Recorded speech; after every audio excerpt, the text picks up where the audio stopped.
José Otávio, seja muito bem-vindo ao programa novamente. Boa tarde, como é que está, Cláudio? Tudo bem? Tudo tranquilo, cheio de questões aqui, olha, complexas aqui, mas eu tenho certeza que o Dr. Crespo vai responder para a gente aqui. Vou começar falando sobre a pergunta, Dr. Crespo, a Alessandra Minelli. Ela diz o seguinte: trabalhei 11 meses na empresa, saí em novembro, houve pagamento do PLR, Participação de Lucros e Resultados, em torno de R$ 5.200 para cada funcionário. Foi paga em dezembro. Não recebi nada, alegou a empresa que não tem o direito, pois não estava mais na empresa. Isso está correto, doutor Crespo?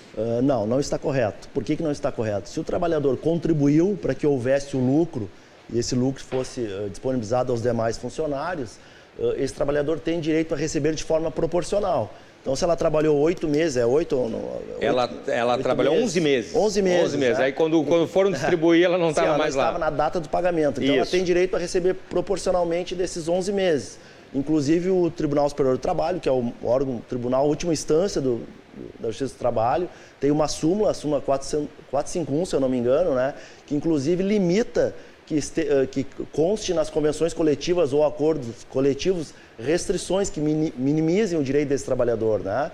O trabalhador, mesmo de forma proporcional, tem direito a receber a participação nos lucros e resultados. Inclusive, às vezes há nas convenções coletivas, quando o trabalhador é despedido por justa causa, né? Sim. E mesmo assim é contestável em razão dessa súmula do Tribunal Superior do Trabalho. Perfeito. Então, essa telespectadora deve procurar um advogado, porque ela tem direito, sim, a receber proporcionalmente a participação nos lucros e resultados. Se tivesse 10 meses, tivesse 5 meses, aí você porque ela contribuiu, né? O trabalho dela contribuiu para que houvesse lucro. Sim. Se esse lucro é dividido, ela tem direito a receber de forma proporcional. Não é porque ela não está lá no momento que... não é quando não está na data que é feito o pagamento, né? Que ela contribuiu, tem direito de receber, sim. Retroage. Exatamente. Muito bem.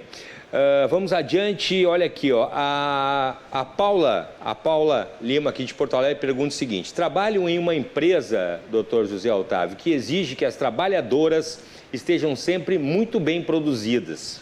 Uma questão que eu já vi também por aí, ó. Bem maquiadas, unhas feitas, sapato de uma determinada categoria e marca e roupas de grife. Não se tratando de uniforme, esse detalhe é importante, né?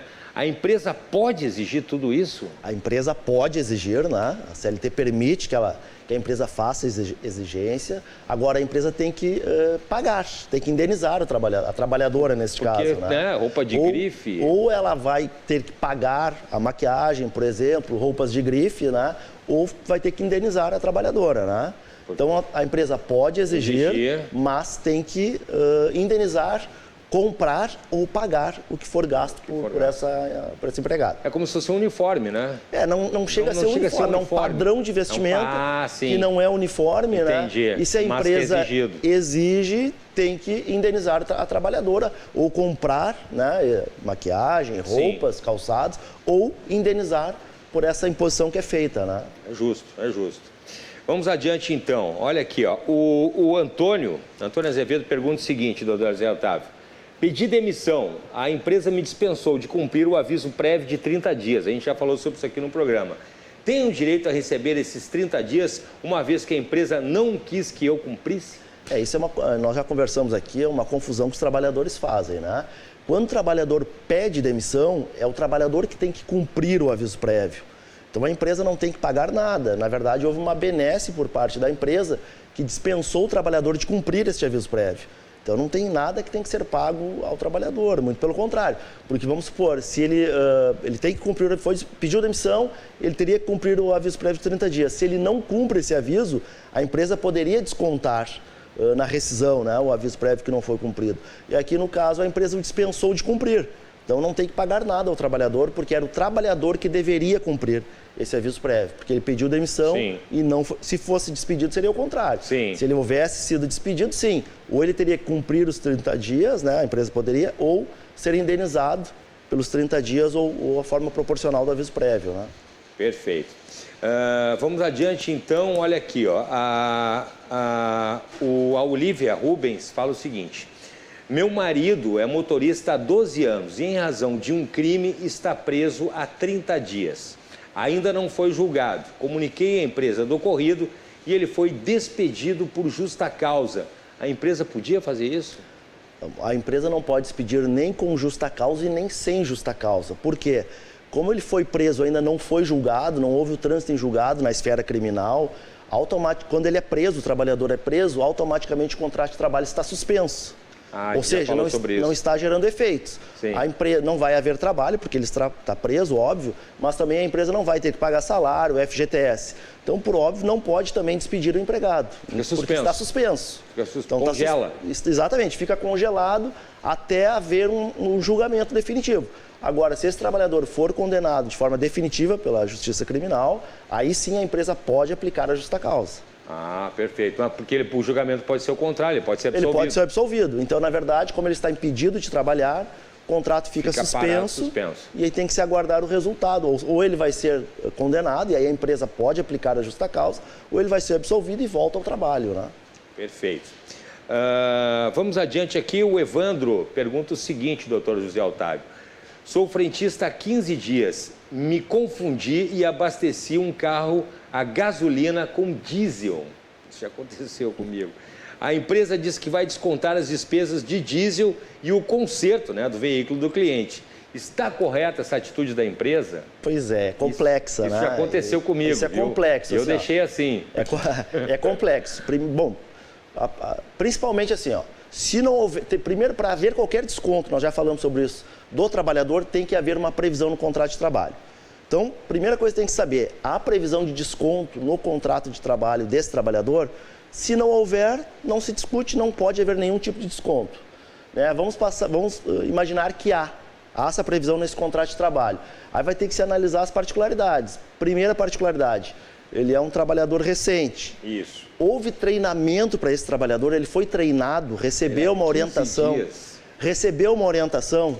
Se ele recebeu uma orientação, a empresa conseguir provar que fez um treinamento, podemos alegar que houve uma desídia desse empregado, né? Ele foi descuidado e, em tese, poderia haver um desconto. Agora, se não houve um treinamento, seria lícito descontar desse empregado? Porque a empresa também não cumpriu sua obrigação de treinar o funcionário, né? Então, teria que analisar essas particularidades. Primeiro, se há previsão no contrato. Se não há previsão, não se discute. Não se discute. Não pode haver nenhum tipo de desconto. A previsão vai ter que se analisar. Houve treinamento desse empregado? Porque é 15 dias de contrato de trabalho.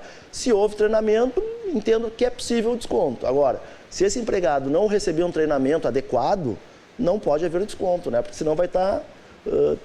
ou seja, a empresa não fez a parte dela que era dar um treinamento a esse empregado. A responsabilidade. E aí não poderia haver. Agora, se houve o treinamento e há previsão no contrato, sim, pode haver o desconto. Perfeito. Vamos adiante aqui. Agora a pergunta da Patrícia Giacomo, aqui de Porto Alegre também. Ela pergunta o seguinte: trabalho em uma clínica médica. A empresa exige que o uniforme seja colocado dentro da empresa. Não posso vir uniformizada. A empresa obriga ainda que o ponto seja batido já uniformizada, o que me obriga a chegar sempre uns 20 minutos antes, né, para colocar o uniforme e bater o ponto no horário. Uma vez que o vestiário é pequeno e há muitos colegas, a empresa pode exigir isso? A empresa pode exigir que o uniforme seja só colocado dentro da empresa. Isso é muito comum, né? Até por uma questão, hospitais, clínicas de saúde, restaurantes, pode exigir. Agora, se a empresa exige que ela só bata o ponto após estar uniformizada, é necessário o empregado chegar antes, para não haver o atraso. Então, esses minutos que ela chega antes, no caso são 20 minutos diários, ela vai ter que receber como horas extras. Porque ela já está envolvida com o trabalho. Exatamente. É uma exigência da empresa, né? Exige que só coloque o uniforme dentro da empresa e só pode bater o ponto uniformizada. Então, ela necessariamente tem que chegar antes do horário. Não tem como. Então, esses 20 minutos diários vão ter que ser pagos como jornada extraordinária. Interessante, eu acho justo também. Doutor José Otávio Crespo, vamos para a nossa última pergunta aqui, da Eurides Maciel. Trabalho há 4 anos na empresa, sempre houve adiantamento do salário, tá? 4 anos sempre teve adiantamento do salário. Uma parte no dia 15 e o restante no 5º dia útil do mês. A empresa comunicou que não fará mais adiantamento de salário, mas pagará tudo agora até o 5º dia útil. A empresa pode deixar de pagar o adiantamento? Eu tenho algum direito? a empresa pode deixar de pagar adiantamento, porque, como regra geral, a CLT não fala em adiantamento salarial. Então, se a empresa faz o adiantamento, é uma prática dela. É uma prática da empresa, né? Então, como regra geral, a empresa pode não adotar o adiantamento salarial ou pode suprimir o adiantamento salarial. O único detalhe que tem que se verificar é se não está previsto na convenção coletiva ou acordo coletivo. Se houver essa previsão, a empresa tem que manter ou adotar o adiantamento salarial. Mas, na regra geral, não há necessidade. A empresa não tem a obrigação de fazer adiantamento salarial e pode, então, suprimir esse adiantamento que até então fazia. Né? Não tem aquela de direito adquirido? Não, né? nesse caso não, porque é uma faculdade da empresa. Sim, né? sim, é então, uma peculiaridade. Uma peculiaridade que ela adotava para muitas vezes beneficiar o trabalhador, né? E por um determinado motivo, sim, né? não conseguiu mais. Não conseguiu manter e ela não é obrigada a manter o adiantamento. Aí é no quinto dia útil, né? Aí, como é normal a todos, da CLT. Até o quinto dia útil. Perfeito. Doutor José Otávio Crespo, por favor, contatos aí para quem está nos acompanhando. Tem o nosso Instagram lá, que é o Crespo Advogados, tem o WhatsApp, que é o 98640-3999. Muito obrigado pela participação, um excelente final de semana e até a próxima. Eu que agradeço, igualmente um grande abraço, Cláudio. Valeu, obrigado. José Otávio Crespo, advogado aqui, sempre falando sobre as questões trabalhistas às sextas-feiras aqui no Portal RDC. Roda a vinheta.